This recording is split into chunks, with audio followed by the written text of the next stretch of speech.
Hello friends, स्वागत है आपका हमारे चैनल द स्टडी टारगेट में। फ्रेंड्स, आज की इस वीडियो में हम लोग बात करने वाले हैं क्विज नंबर 2 की, जिसमें मैं आपको 20 क्वेश्चन सॉल्व करके बताऊंगा। ठीक है, और ये ऐसे क्वेश्चंस होंगे जो आपका रेलवे एनटीपीसी और ग्रुप डी में आए हुए हैं। बाकी अदर एग्जाम्स के लिए भी ये क्वेश्चन इंपॉर्टेंट रहेंगे। ठीक है, तो हम लोग सीधे पॉइंट पे आते हैं और सीधे क्वेश्चन को स्टार्ट करते हैं। मैं आप लोगों को लगभग टोटल 50 क्वेश्चन यानी पर डे एक क्विज देता रहूंगा 20 क्वेश्चन का, और उसको आपको पर डे देखना है। 2 बार देखने के बाद फिर से उसको उस क्वेश्चन का स्क्रीनशॉट लेकर के अपने से ट्राई करना है। इस तरह से आपकी तैयारी हो जाएगी। ठीक है, तो चलिए स्टार्ट करते हैं पहला क्वेश्चन। और जो लोग मेरे व्हाट्सएप ग्रुप के साथ ज्वाइन नहीं हुए हैं, ज्वाइन हो जाएं। उसके बाद जिन लोगों ने मेरा टेलीग्राम और इंस्टाग्राम पे मुझे फॉलो नहीं किया, मुझे फॉलो कर लें, क्योंकि वहाँ पे मैं क्वेश्चंस वगैरह प्रोवाइड करता रहता हूँ। और उसके बाद आपको जो भी क्वेरी रहेगी आप लोग मुझसे डायरेक्ट कंसल्ट कर सकते हैं। ठीक है, तो पहला क्वेश्चन देखिए। 4 ग्वालों ए बी सी डी ने मिलकर चरागाह किराए पर ली। ए ने अपनी 18 गाय 4 महीने चराई, बी ने 25 गाय 2 महीने चराई और सी ने 28 गाय 5 महीने चराई। डी ने 21 गाय 3 महीने चराई। यदि कुल किराए में से ए का भाग 3600 रुपये हो तो चरागाह का कुल कितना किराया है। ठीक है, ये आपसे पूछा गया है। तो ए का जो भाग है वो 3600 रुपये है, ये आपको ध्यान देना है। ए का कितना भाग है? 3600 रुपये है। और ए ने 18 गाय 4 महीने चराई। 18 गाय 4 महीने चराई, ये चीज क्लियर है। तो 18 गाय जब 4 महीने चराई तो उसका कितना हो रहा है? 3600 रुपये। ठीक है, तो एक महीने में 18 गाय चरी तो 4 महीने में कितनी गाय हो गई? टोटल 72। ठीक है, इसका मतलब 4 महीने में 72 गाय चरी। तो 72 गाय चरी 4 महीने, ठीक है, या 72 गाय चरी तो कितना मिला उसको? 3600 रुपये उसका किराया हुआ। तो एक गाय का किराया कितना हो गया आप बता दीजिए। एक गाय का किराया कितना हो जाएगा? 3600। एक गाय का किराया मैं पर मंथ बता रहा हूँ। एक गाय का किराया 3600 अपॉन 72 हो जाएगा। मतलब इसको कट कर देंगे तो कितना आ जाएगा? 36 गुना 72, 100/2 यानी 50 रुपया। तो एक गाय का एक महीने का किराया 50 रुपये पर मंथ है। ठीक है, तो चरागाह का कुल कितना किराया है आपसे पूछा हुआ है मंथली के हिसाब से। तो आपको क्या करना है, देखिए ए ने 18 गाय 4 महीने तक चराई, तो मतलब ए की जो गाय हो गई टोटल 18 इंटू 4 मतलब 72 गाय हो गई, है ना भाई। 18 गाय 4 महीने चली मतलब एक महीने में 18 गाय, दूसरे महीने में फिर वही 18 गाय, तीसरे में फिर 18, चौथे में फिर 18, तो टोटल 72 गाय हो गई ए की। उसी तरह से बी का देखेंगे तो 25 और 2 महीने तक चली। सी की गाय हो गई 28 इंटू 5 महीने तक चली, और डी की हो गई 21 इंटू 3 महीने तक चली। इस तरह से आपका क्वेश्चन 100% आता है। ठीक है, तो सारे क्वेश्चन इंपॉर्टेंट हैं और सब के सब एग्जाम में आए हुए हैं, तो आपको इनको जरूर फोकस करना है। तो 28 इंटू 5 करेंगे तो 30 इंटू 5 करते हैं तो कितना आता है? 150। 28 है तो 10 घटा दीजिए, 140 आएगा। 20 या 60, 3 63। ठीक है, जब इसको आप जोड़ेंगे तो 70 50 120, 220, 260, है ना, 260 फिर हो गया 320, 320 और 325, तो टोटल हो गया 325 गाय। ठीक है, अब 325 गाय, एक गाय का किराया है 50 रुपए, तो 325 का 50 में गुणा कर दीजिए, आपका आंसर आ जाएगा। ठीक है, तो 0 5 पे 25 का 5 लगा दो, 15 10 12 1501, 15 1 16, तो 16,250 ऑप्शन नंबर बी आपका सही आंसर हो जाएगा। ठीक है, इतना बात समझ में आ गया सबको। देखिए पहला क्वेश्चन किस तरह का था, है ना। तो इस तरह के क्वेश्चन आपसे पूछे जाते हैं, इसीलिए मैं आप लोगों को प्रैक्टिस करा रहा हूँ।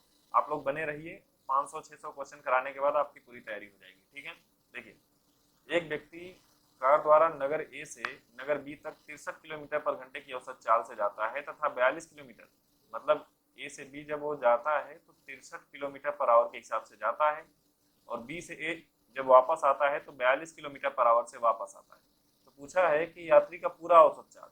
तो एक ही व्यक्ति के बारे में जब जाने, एक ही व्यक्ति एक ही दूरी को तय करे अलग अलग स्पीड से, तो उस समय जो एवरेज चाल होती है, आप लोग ध्यान रखिए कि 2xy upon x plus Y होती है। ठीक है, तो ये हो गया 263 42 अपॉन 63 प्लस 42। तो जब इसको आप सॉल्व करेंगे तो आपका आंसर आ जाएगा। ठीक है, तो चलिए सॉल्व कर लेते हैं। इसको ऐड किया तो आ गया 105।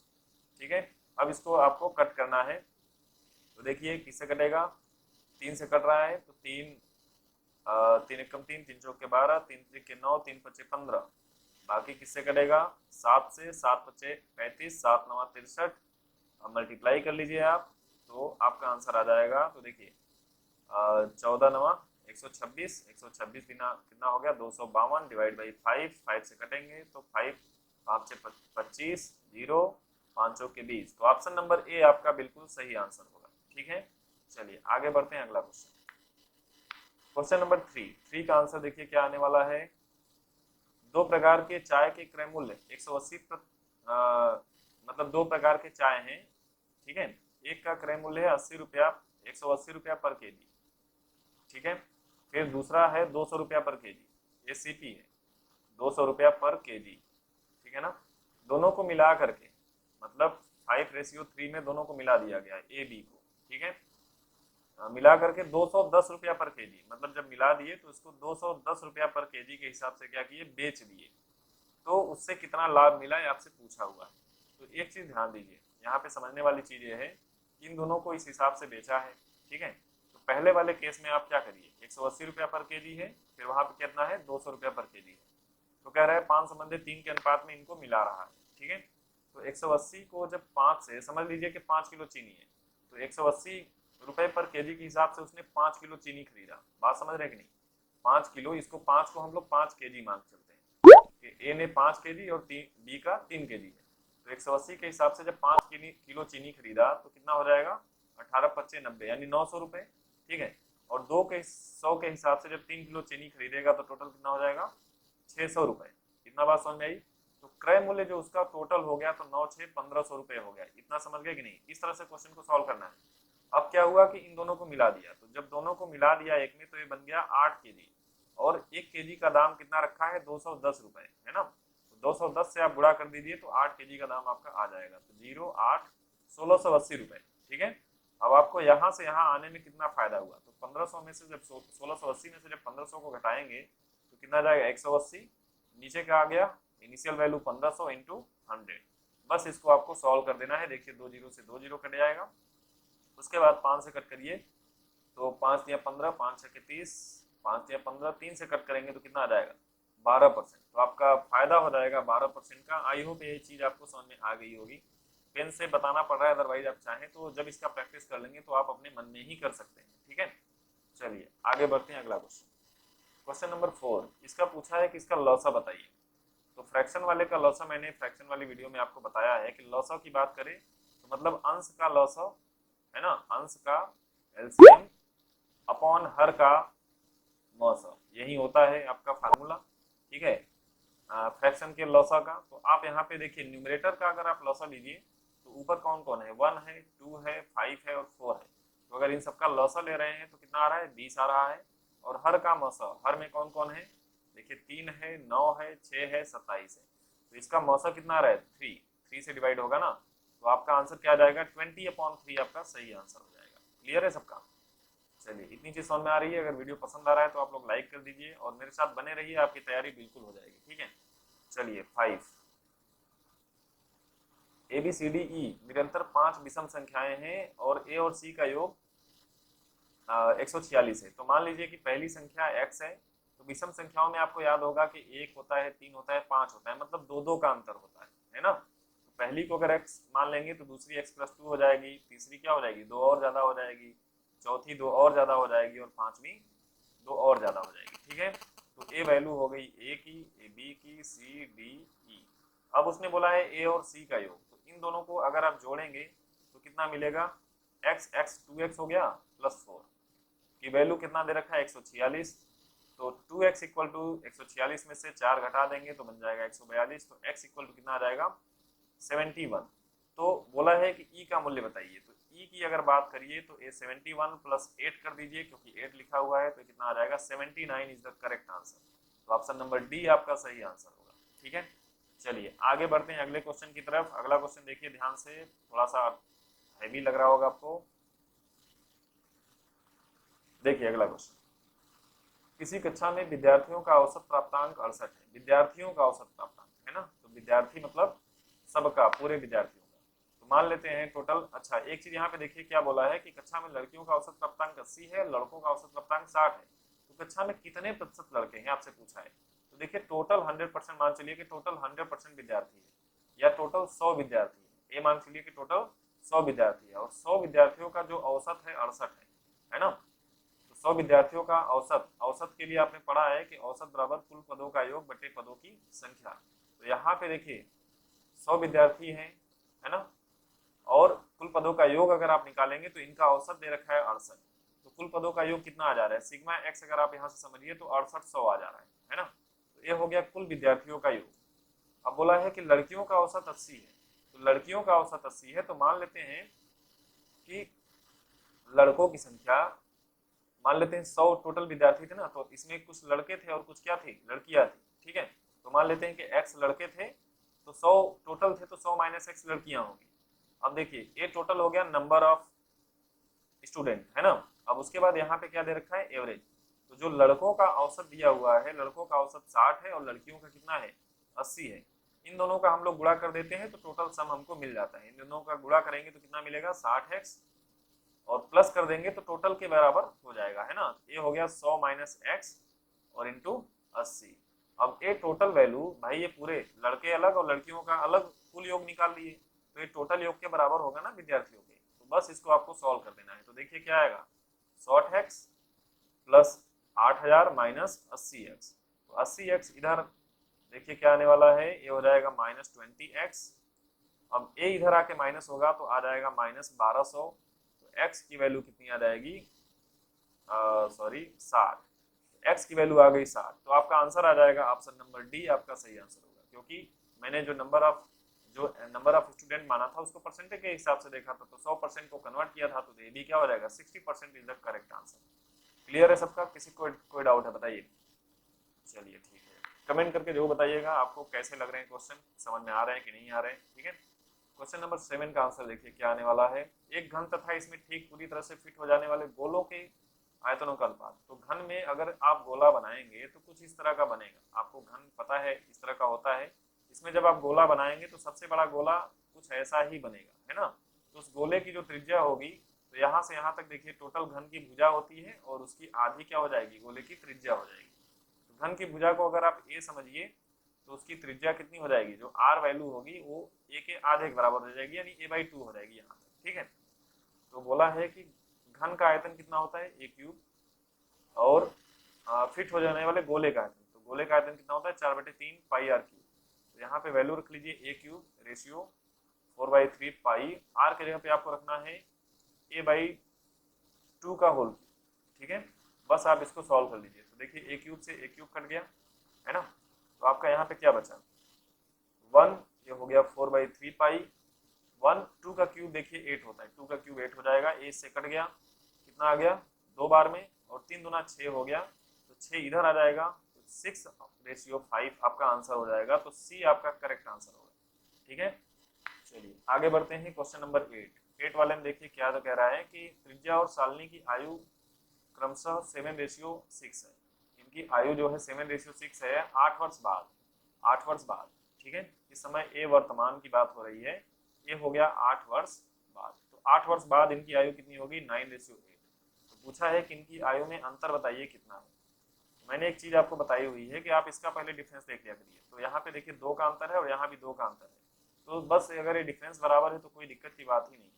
और यहाँ पे देखिए 0 साल मतलब वर्तमान मतलब 0, और 8 वर्ष बाद मतलब 8 साल, ठीक है। तो 2 की वैल्यू हो गई, 2 यूनिट की वैल्यू हो गई 8 साल के बराबर। ये ट्रिक है, मैंने आपको बताया हुआ है, ठीक है। तो ये हो जाएगा, 1 की वैल्यू हो गई 4 साल, तो 7 की वैल्यू कितना हो जाएगी 28 साल, ठीक है। और 6 की वैल्यू कितनी हो जाएगी 24 साल। तो इन दोनों में अंतर कितना हो गया 4 साल, ठीक है। ऐसे भी यहाँ पे 7 और 6 में 1 का अंतर है, तो 1 की वैल्यू 4 साल। तो 4 is the correct answer. Clear है सबका। चलिए नेक्स्ट बढ़ते हैं अगले क्वेश्चन की तरफ। इससे पहले मैंने आपको टाइमर के साथ सॉल्व करके बताया था, बट काफी लोगों का कमेंट आया उसमें कि अरे सर मतलब थोड़ा ज्यादा फास्ट हो जा रहा है। तो मैंने सोचा 20 क्वेश्चन कराने ही है, तो मैं क्यों ना आपको सही से समझा के कराऊं, ठीक है। चलिए अब देखिए, किसी माली के पास 44 सेब और 66 केले के और 110 आम के पेड़ हैं। वह उन पत्तियों को इस प्रकार लगाना चाहता है कि प्रत्येक में एक ही प्रकार का पेड़ हो तथा सभी पत्तियों में पेड़ों की संख्या बराबर हो। तो न्यूनतम पेड़ों की संख्या पूछा हुआ है। तो आपको कुछ नहीं करना है, देखिए सेब के पेड़ 44 है, केले के 66 है और आम के 110 है ना। तो आप इनका मौसा निकाल लीजिए, 44, 66 और 110 का जब आप मौसा निकालेंगे तो देखिए 22 इंटू 2 लिख सकते हैं इसको, 22 इंटू 3 लिख सकते हैं, 22 इंटू 5 लिख सकते हैं, ठीक है। तो इसका मौसा कितना आ रहा है 22 आ रहा है, ठीक है। मौसा कितना हो गया 22 आ गया। अब उसके बाद जब मौसा जिसका जितना 22 होता है तो उसके बाद जो बच रहा है आपका, ठीक है, जो बच रहा है वही होगी पंक्तियों की संख्या।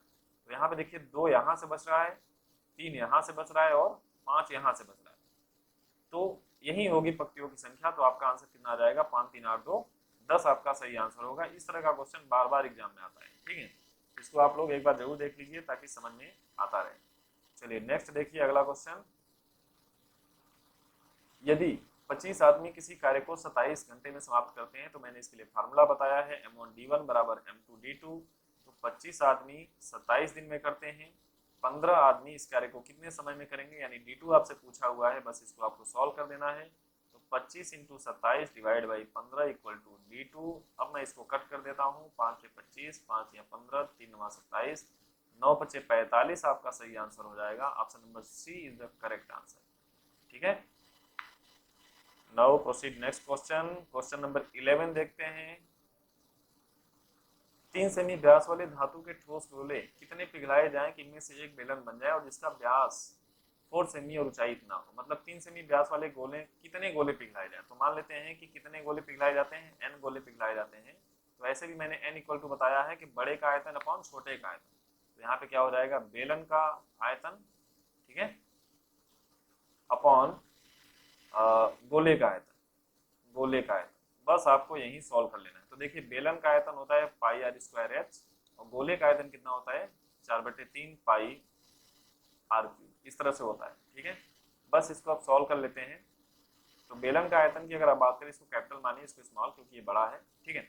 अब पाई से देखिए पाई कट गया, 3 ऊपर चला जाएगा तो 3 आर स्क्वायर अपॉन एच, तो नीचे क्या है 4 आर क्यूब, ठीक है। बस इसको सॉल्व कर लेते हैं। तो देखिए क्या आने वाला है, 3 कैपिटल आर, व्यास यहाँ पे देखिए 4 सेंटीमीटर है बड़े वाले का, तो त्रिज्या कैपिटल आर कितना हो जाएगा 2, 2 इंटू 2 और ऊंचाई दे रखा है 54 अपॉन यहाँ पे हो गया 4 और स्मॉल आर, कैपिटल आर यहाँ पे व्यास देखिए दिया हुआ है 3, तो स्मॉल आर कितना हो जाएगा 3/2, ठीक है। तो इसको हम लोग 3/2 क्योंकि क्यूब है तो 3 बार लिख लेते हैं।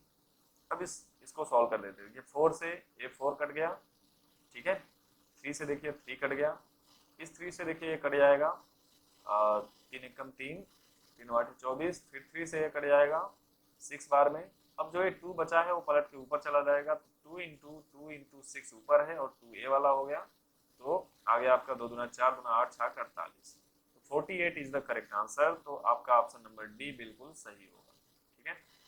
चलिए क्वेश्चन नंबर 12 की बात करते हैं। तो 12 में देखिए क्या है क्वेश्चन, कह रहे 4 अंकों की बड़ी से बड़ी संख्या ज्ञात करो जिसे 12 18 21 24 में से प्रत्येक से भाग देने पर हर दशा में 7 शेष बचे। तो 4 अंकों की देखिए बड़ी से बड़ी संख्या आपको बतानी है। तो आपको 4 अंकों की बड़ी संख्या आपको पता है, सबसे बड़ी संख्या कौन होती है, ये होती है, ठीक है। अब इसको क्या करना है कि इन सबसे भाग करने पे प्रत्येक दशा में शेष बचे, तो इन सबका आपको निकाल लेना है लसा। तो जब आप 12 18 21 24 का जब लसा निकालेंगे तो आपका कितना आ जाएगा, 12 18 21 24। जब इसका आप एलसीएम निकालेंगे तो आपका आंसर आ जाएगा कितना, जब आप इसका एलसीएम निकालेंगे तो आ जाएगा 504, ठीक है।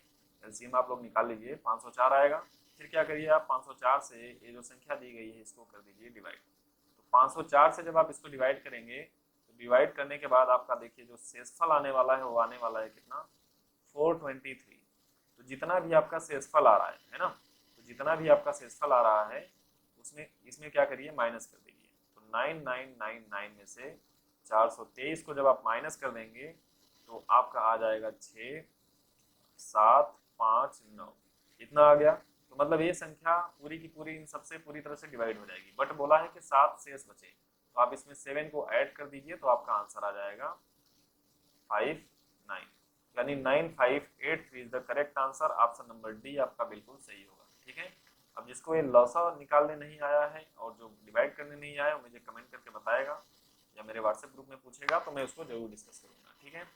क्वेश्चन नंबर 13 देखिए क्या बोला हुआ है, रेलवे परीक्षा में देखिए आया हुआ है, बस इसको डिवाइड करना है 12.1 डिवाइड बाई 19.8। तो क्या करिए देखिए पॉइंट के बाद यहाँ भी ऊपर एक अंक है, यहाँ भी एक अंक है, तो पॉइंट आराम से कट जाएगा, तो 121 अपॉन 198।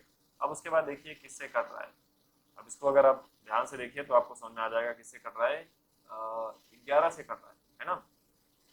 तो 11 11 में 121, 11 कम 11, 11 88। तो ऑप्शन नंबर बी इसका सही आंसर हो जाएगा। ठीक है, चलिए नेक्स्ट बढ़ते हैं अगले क्वेश्चन की तरफ। क्वेश्चन नंबर 14 को सॉल्व करिए सब लोग। सॉरी, मुझे लाइव क्लास की याद आ गई है ना। चलिए 14 देखिए, कह रहा है दो संख्याओं का योगफल, यानी दो संख्याएं हैं उनका योगफल 40 है, उनका अंतर 4 है। तो पूछा है कि दोनों संख्याओं का अनुपात बताइए। तो देखिए बस अनुपात बताना है, तो इससे कट गया तो 2a की वैल्यू कितनी होगी 44, तो a की वैल्यू कितनी हो जाएगी 22। ठीक है, तो a और b का अनुपात पूछा है, तो a हो गया 22। अब जब a 22 है तो b कितना हो जाएगा 18। ठीक है, क्योंकि यहाँ पे दोनों को जोड़ने पे 40 आता है, तो a की वैल्यू जब 22 हो गई तो b कितना हो जाएगा 40 माइनस 22 यानी आ जाएगा 18। अब इसको सॉल्व करेंगे, 2 से काटेंगे तो 11:9। तो 11:9 is the correct answer. Option number B आपका बिल्कुल सही होगा। ठीक है, चलिए आगे बढ़ते हैं क्वेश्चन नंबर 15 की तरफ। 15 में देखिए क्या कह रहा है कि तीन संख्याओं का योग 64 है, पहली संख्या दूसरी संख्या का अनुपात इतना है, यानी ए बी सी मान लेते हैं। इन तीनों का योग दे रखा है, तो a प्लस बी प्लस सी कितना है 64। पहली दूसरी का अनुपात कितना दिया है 3:5, दूसरी तीसरी का अनुपात दिया है 5:8। तो इसी के नीचे लिख लीजिए। ठीक है, अब उसके बाद बस आपको कुछ नहीं करना है, सीधे आप चाहें तो अब इसको ए बी सी का जब रेशियो निकला है तो देखिए ये वाला और ये वाला डेटा जब समान है तो कोई दिक्कत की बात ही नहीं है। तो ये हो गया 358। तो आपका ये टोटल रेशियो निकल गया ए बी सी का। तो मतलब तीनों को जब आप जोड़ेंगे तो 3 यूनिट 5 यूनिट 8 यूनिट, तो टोटल कितना हो गया 16 यूनिट। तो 16 यूनिट की वैल्यू दे रखा है 64, तो एक यूनिट की वैल्यू कितना हो जाएगा 64 बचे 16 यानी 4 आ जाएगा। ठीक है, तो दूसरी संख्या से आपसे पूछा है, तो दूसरी संख्या कितना है 5 यूनिट। तो एक यूनिट की वैल्यू जब 4 है तो 5 यूनिट की वैल्यू कितनी हो जाएगी 20। तो ऑप्शन नंबर 20 का सही आंसर होगा। क्लियर है, चलिए आगे बढ़ते हैं क्वेश्चन नंबर 16। तो 16 को देखिए दो नल ए बी किसी टंकी को, मतलब दो नल ए और बी हैं, किसी टंकी को 12 घंटे में ए भरता है और बी 15 घंटे में भरता है। तो दोनों नल अगर एक साथ खोल दिए जाए तो टंकी को भरने में कितना समय लगेगा। तो 12 और 15 का आपको एलसीएम ले लेना है। तो जैसे ही आप एलसीएम लेते हैं तो देखिए क्या आ जाएगा 3 into 5 3 into 4, तो 3 पचे 15 चौका 60 एलसीएम होगा आपका। फिर इधर डिवाइड कर लेते हैं तो 12 पंजे 60, 15 चौके 60। ठीक है, तो टोटल 60 बाल्टी पानी भरना है और कितने टाइम में भर रहा है 5 4 9, दोनों मिल जा रहे हैं ना। तो 60/9, जब इसको आप 3 से कट करेंगे तो 20/3 आ जाएगा। तो 20/3 आर आ रहा है। ठीक है, अब इसको क्या करिए 3 से जब इसको भाग करेंगे तो देखिए 3 छाक 18 यानी 6 घंटे, 6 घंटे आ गया, प्लस 3 छाक 18 कितना बचा 2 बचा, तो 2/3 आर बचा हुआ है, ये समझिएगा। ठीक है, तो ये हो गया 6 आर। फिर जब आप इसको चेंज करेंगे तो एक आवर में होता है 60 मिनट।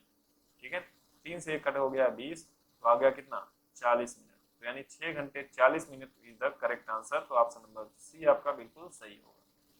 ठीक है, इसका भी वीडियो मैंने अपलोड किया हुआ है, आप लोग एक बार जरूर जा करके देखिए। चलिए आगे बढ़ते हैं अगला क्वेश्चन 17। इसी कार्य को 4 घंटे में करता है। ठीक है, बी और सी मिलकर के उसी कार्य को 3 घंटे में करते हैं, और ए और सी मिल करके उसी कार्य को 2 घंटे में करते हैं। इनका एलसीएम ले लेंगे तो इनका एलसीएम आ जाएगा 12, यानी 12 बाल्टी पानी भरनी है। अब जो ए की कैपेसिटी है 4 से 12 को भाग करेंगे तो 3, 3 से करेंगे तो 4, 2 से करेंगे तो 6। ए की कैपेसिटी कितनी है 3 बाल्टी पानी पर घंटे भरने की कैपेसिटी है। ठीक है, तो यहाँ पे देखिए ए की 3 है, टोटल यहाँ पे 6 है, तो सी की भी 3 मिल गई, 3 3 6 हो जाएगा। अब यहाँ पे सी की जब 3 हो गई तो बी की कितनी हो जाएगी 1। तो बी क्या करता है 1 घंटे में 1 बाल्टी पानी भरता है, तो 12 बाल्टी पानी भरना है, तो उसको कितना समय लगेगा, इसको 1 से डिवाइड कर देंगे तो 12 घंटे इसको समय लगेंगे।